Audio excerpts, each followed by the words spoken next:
Is your toddler completely fearless? You get to the pool and they just run full speed and they're launching themselves into the pool and you know that they can't swim?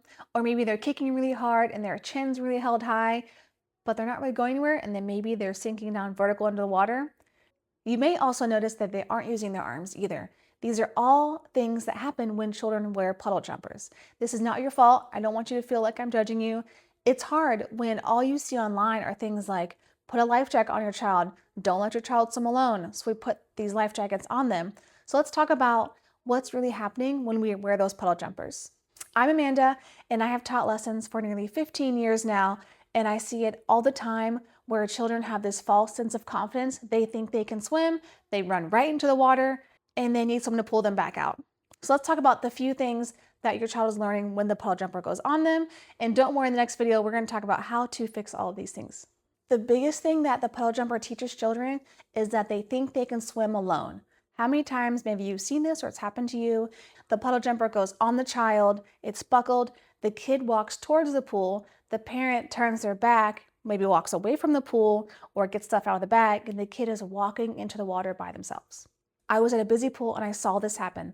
The little girl had her life jacket on, she goes, swims, the parents turn their back, walk a different direction. At the end of their swim time, the life jacket comes off the child, the parents are fiddling around in their bag, and the little girl, she's only about 2, walks right to the pool. And the parents are yelling at her, "Get back here, what are you doing? You can't swim." The problem is that she's been conditioned subconsciously that she's allowed to go to the pool by herself. That's the most terrifying thing that I think that puddle jumpers teach children. The second thing that puddle jumpers are teaching our children is it teaches them to swim vertical. So their arms are upright because the floaty, again, is keeping them vertical in the water. Their head is up and their feet are completely below them. This is referred to as the drowning position. Now you can tread water and stay vertical, but when you have a toddler, 18 months, 2 years old, vertical in the water, they're not treading water, they're going underwater. And this is what happens when kids are wearing the puddle jumpers. Again, please don't be overwhelmed. We're going to talk about exactly how to fix all of these things. The third thing that these life jackets are teaching our children is that, yes, we're telling them to kick their feet, but because they're vertical, they're kicking water straight down underneath them. But when we swim, we want to splash our toes up behind us so that we're actually moving forward in the water, not just kicking vertical.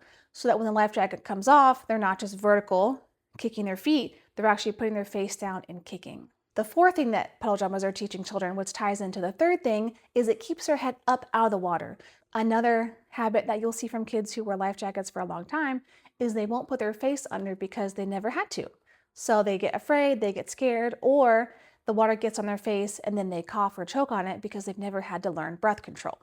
Again, don't worry, knowledge is power, and we are here to empower you and help you make the next steps to get out of the puddle jumper.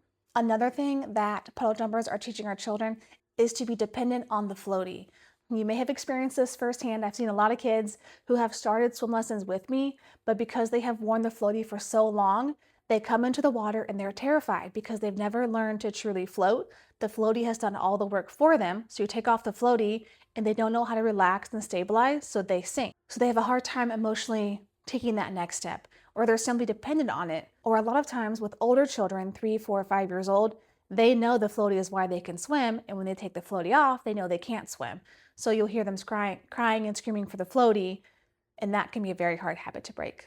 If you're feeling a little overwhelmed, don't worry, I understand. Keep watching the next video. We're going to overcome these challenges and get your child comfortable and happy outside of the life jacket. And don't forget, in the description box, you can find my free guide that will help you start introducing your infant or toddler to water in a fun, safe, gentle way. And don't forget to come dive in with me into my free school community where we have more one-on-one connection and chats, and you can ask me any question you like. I will see you right here in the next video.